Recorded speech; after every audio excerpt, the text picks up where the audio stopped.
In this town, there's no off-season. The news never stops, and neither do we. It's always game day in Cleveland with Andy Baskin and Daryl Ryder.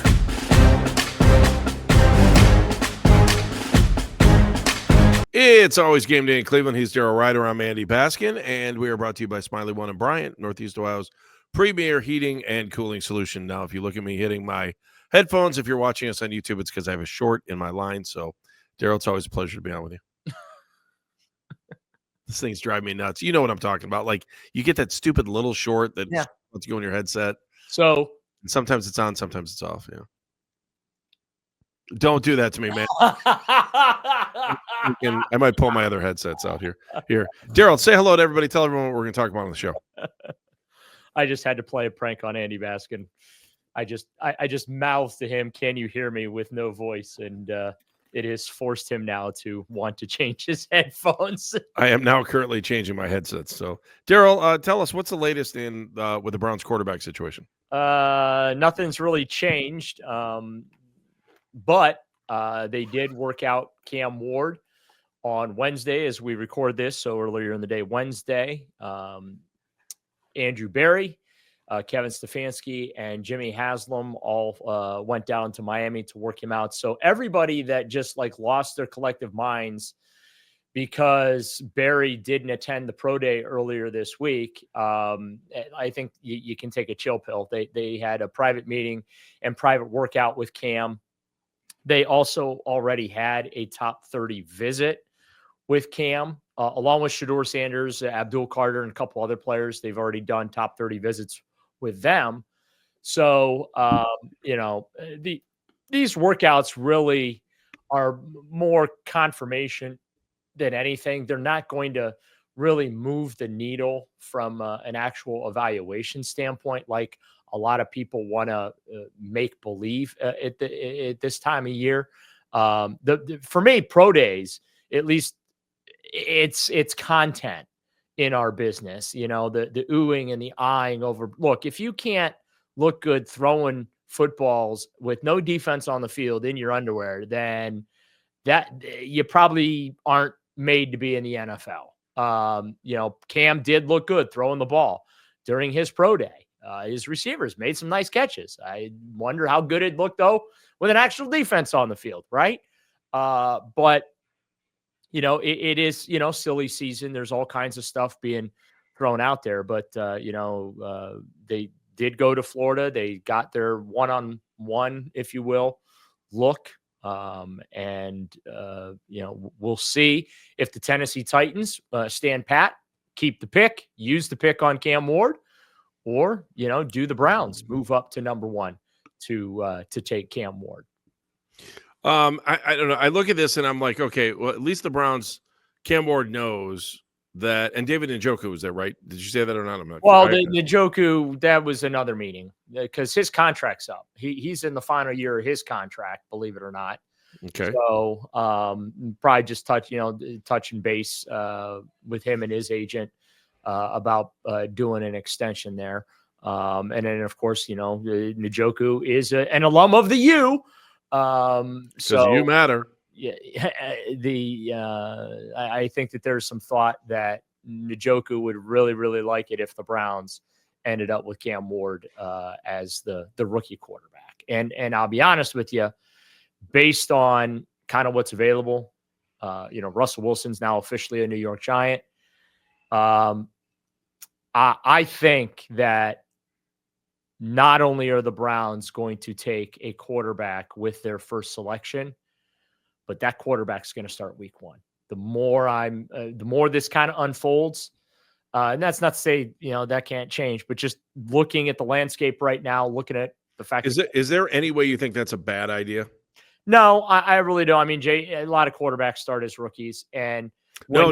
I'm saying selecting a quarterback in this year's draft at number 2, is that a panic move by a front office and coaches that believe that their job is on the line? Although I wouldn't say that they've been coaching that or they've been handling the offseason that way. But I mean, I don't know. I look at Abdul Carter and I see a guy that could be here and could be I don't know. The sky's the limit for this guy, and to let him walk by to take a quarterback who might have got picked in the second or third round any other year.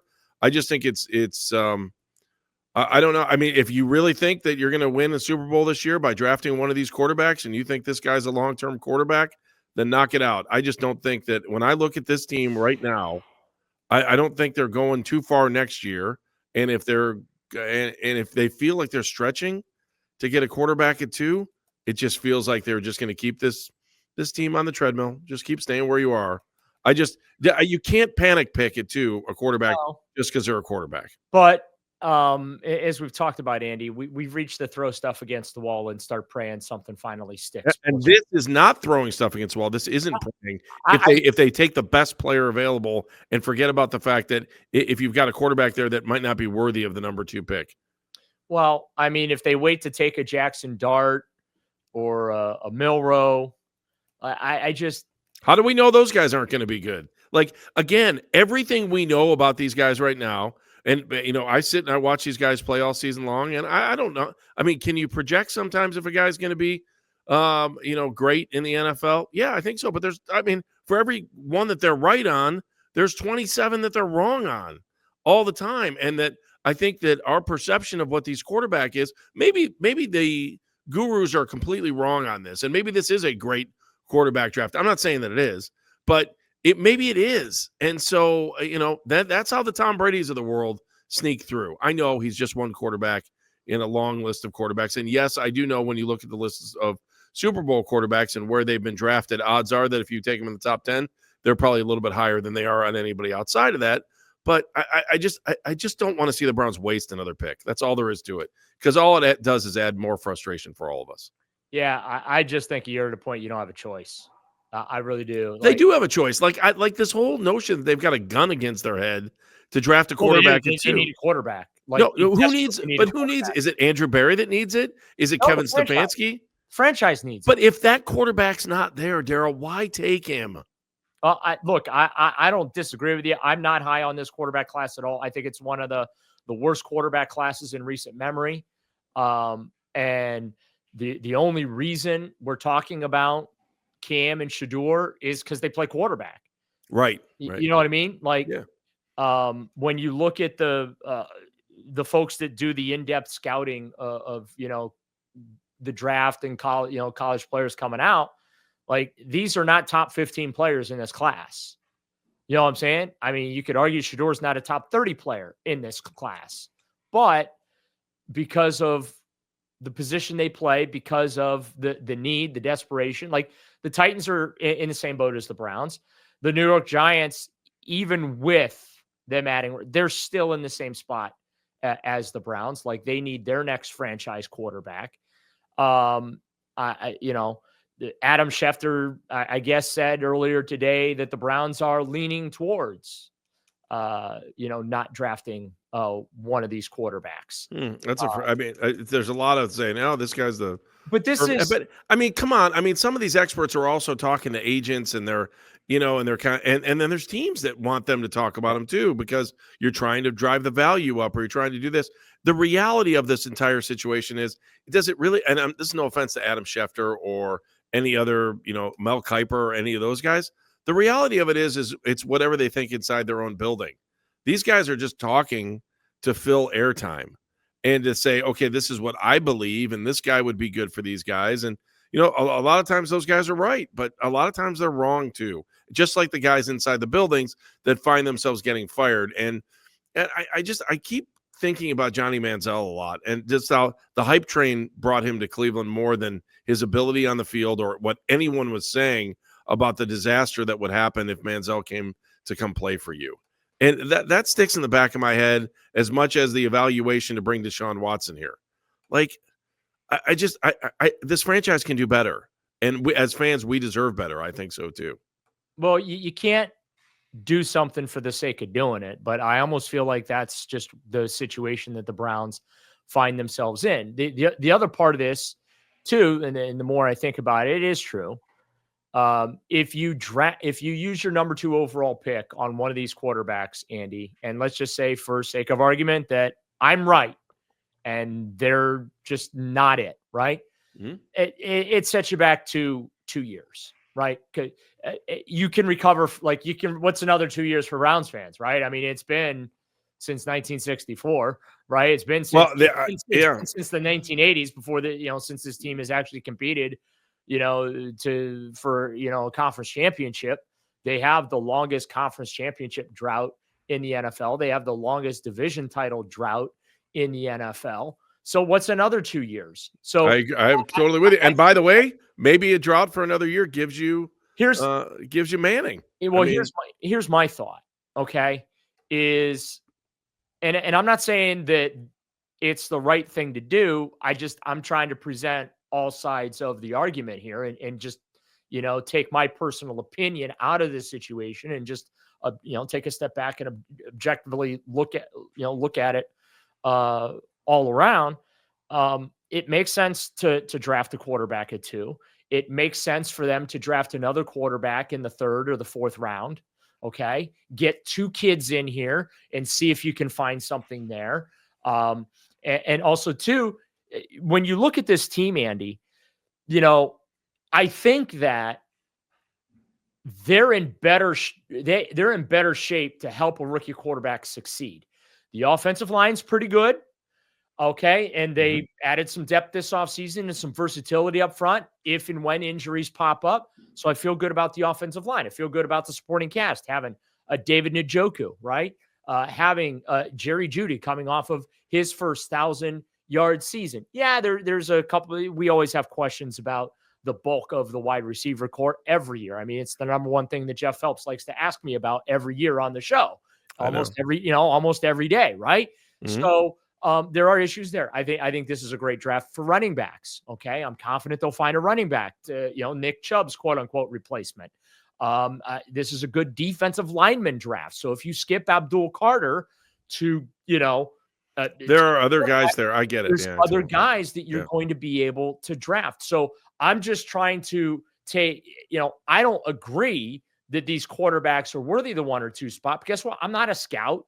I'm not a GM. And for all we know, to your point, Andy, yeah, there may be in this draft a Patty Mahomes, a Justin Herbert, a Joe Burrow, and we just don't know it yet. So the only way you're going to find that out is trust that Andrew Berry knows what he's doing, and he knows how to evaluate these quarterbacks, and he knows finally how to evaluate leadership, because you need your quarterback to be a leader, and trust that he can pick the best of the bunch in this draft class. And look, if you think Cam Ward is the guy, all right, if you think he's the guy, then go get the number 1 pick so you can secure him. It's worth it. If you think Shedeur Sanders is the guy, then go get him. You know what I'm saying? I'm not saying that I agree with that evaluation, but if you're Andrew Berry right now, the number 1 need for this team is a quarterback. And if you think that there's one in this draft class, then you need to go get him. It's just that simple. And I understand what you're saying about skipping Abdul Carter and what he potentially could bring. Travis Hunter. Yeah. Travis Hunter is my favorite player in this draft. He is a guy. I would love the Browns to draft him at number 2. But then the conversation is, well, Andrew Berry views him as a receiver. And let's be honest about it. You're probably not using the number 2 pick in the draft on a wide receiver. Okay. But also at the same time, he is, so versatile, and if that doesn't align with like Barry's thinking, I kind of in my head, I've crossed him off the list. I don't think he's in consideration. Whether I like him or not, doesn't matter. So it's the next month, it's going to be wild. I mean, today was pretty wild with some of the speculation that gets thrown out there, but and we'll talk about this in the next segment. But them going to Miami today, that's just part and parcel to doing your pre-draft homework. All right, explain that when we come back. It's always game day in Cleveland. It's always game day in Cleveland. He's Daryl Ryder. I'm Andy Baskin. We're brought to you by Smiley One and Bryant, Northeast Ohio's premier heating and cooling solution. All right, so Daryl, let's dive into this trip that the Browns took to Miami today to go take a look at Cam Ward. But as you were saying, it's a trip that I think they had to take. The owner goes down, and he wants to talk to him. And if you're going to invest that much money in a number 2 pick overall, why wouldn't you? You got to get to know him. And we talked about, he did his workout the other day, and everybody in the world from Tennessee was there.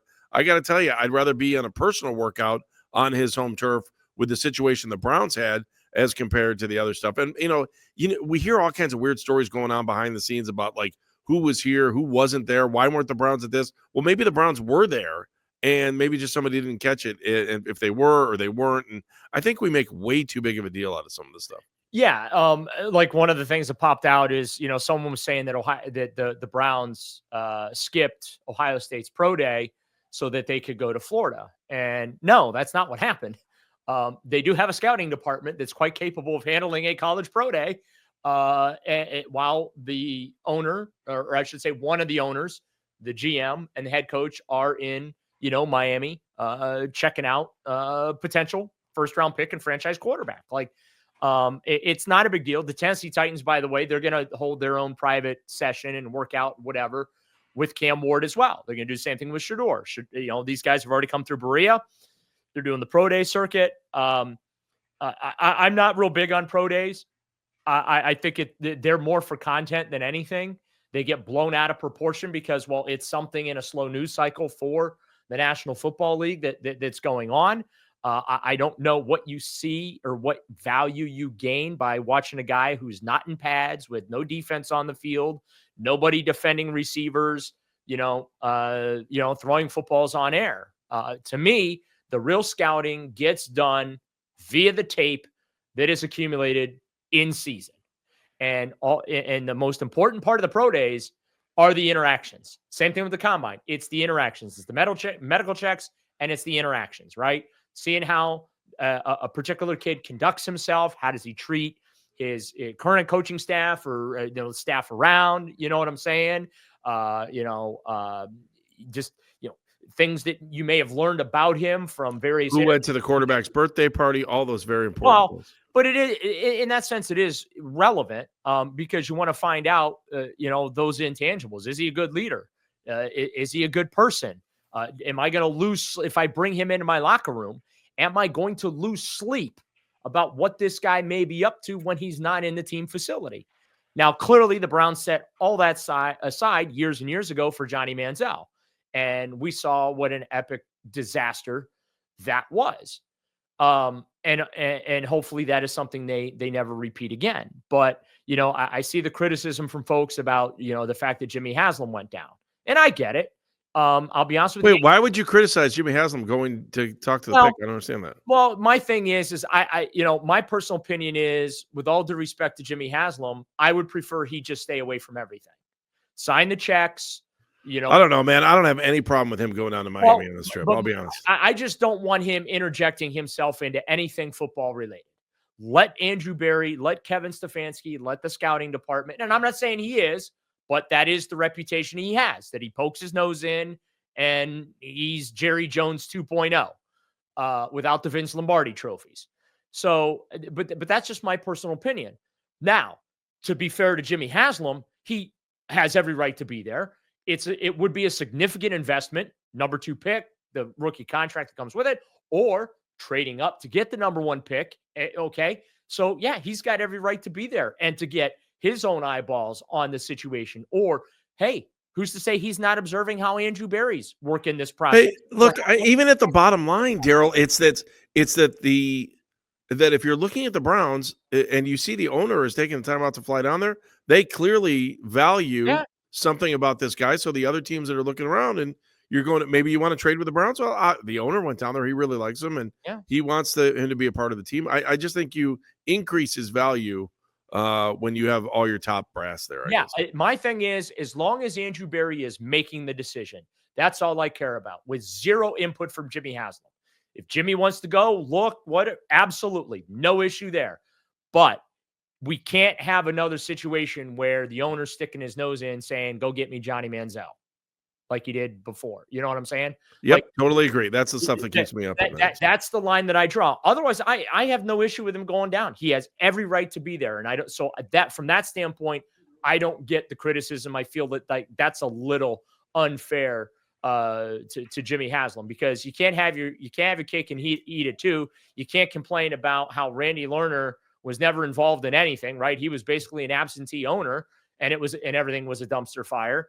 And then, whole, you get in the opposite from, the Haslams, right? Who are intimately involved in all facets of the organization. And then, I don't think it's fair to criticize them for that as well. Because, well, do you either want an absentee owner, or do you want people that, have their fingerprints and a pulse on, what's going on within the organization? Me personally, I would prefer the owners that are involved in what's going on in the organization, because it shows they care, and, they're paying attention to things. But, this wasn't that big of a deal.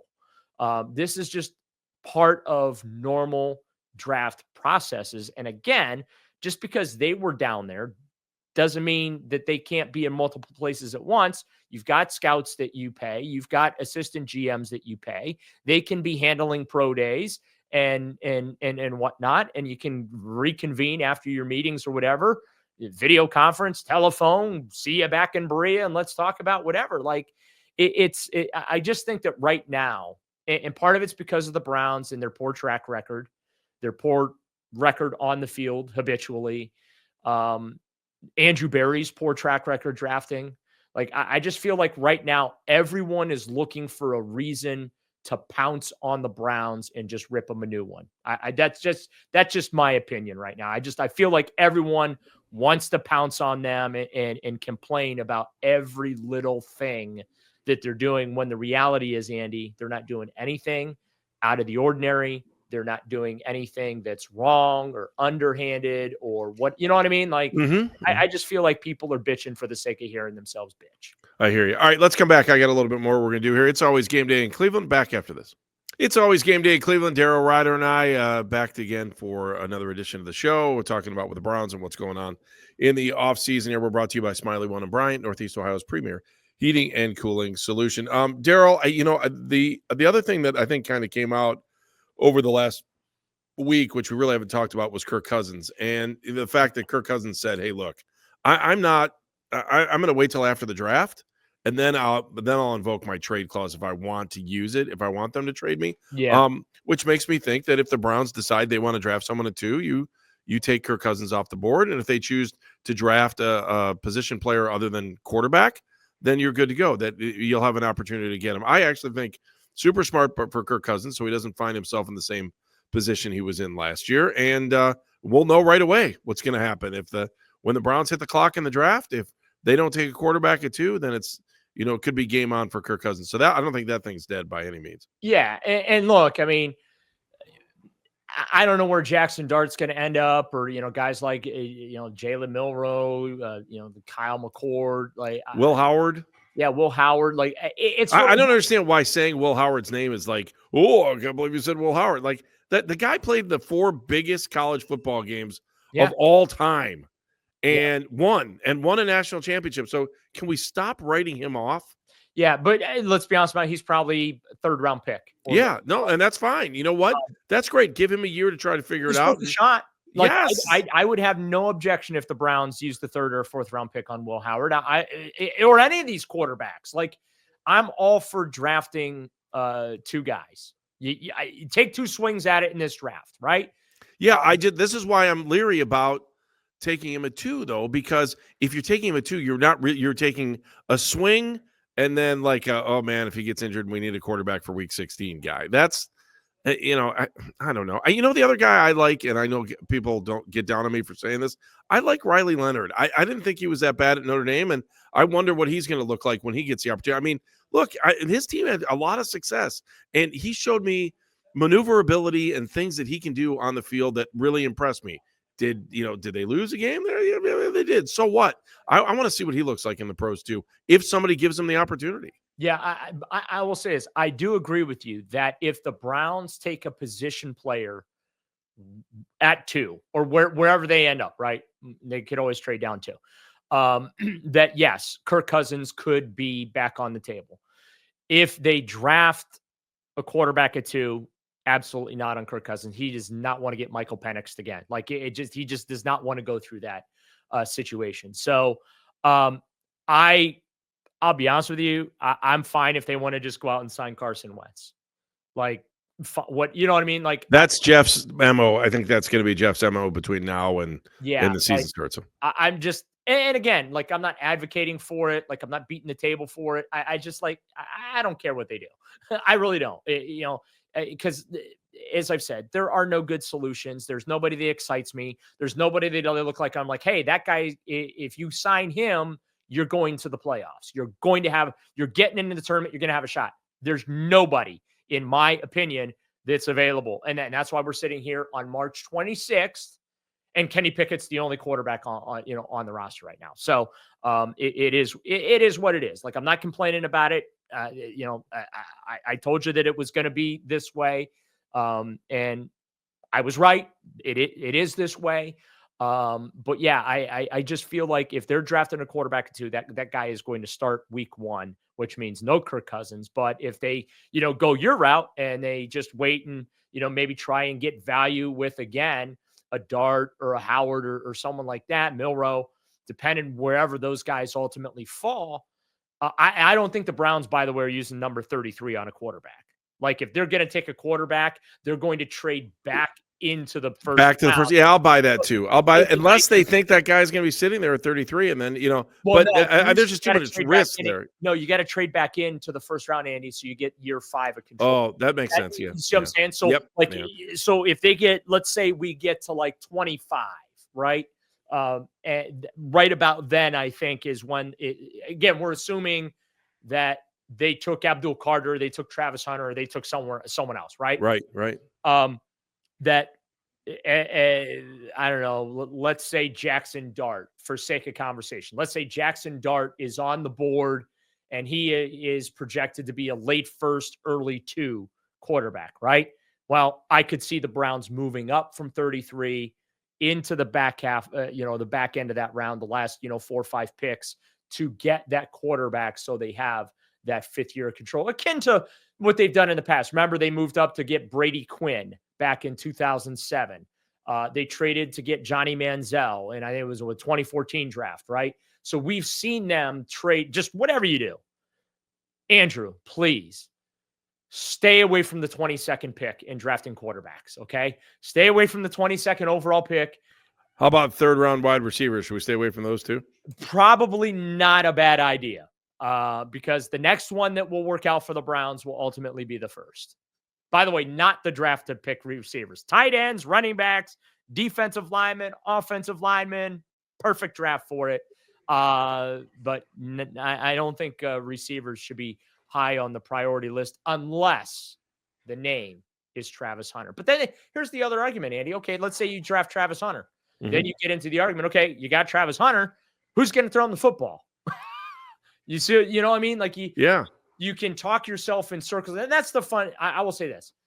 That's the fun part of this time of year, is that we can just talk ourselves in circles on things with various scenarios. Daryl, any other things you want to get off your chest here? Because I think we had discussed some things that were. Anything else you want to get off your chest today? I feel like this was a very. I kind of feel like we kind of like touched all the bases that we needed to touch. Yeah, and then I'll just leave you with this. Mm-hmm.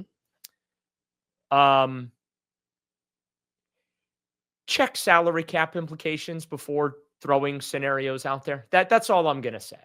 Just take 2 seconds and check salary cap implications before you just throw something out there. That's all I'm gonna say. I'll leave it at that. He's Daryl Ryder. I'm Andy Baskin. It's always game day in Cleveland.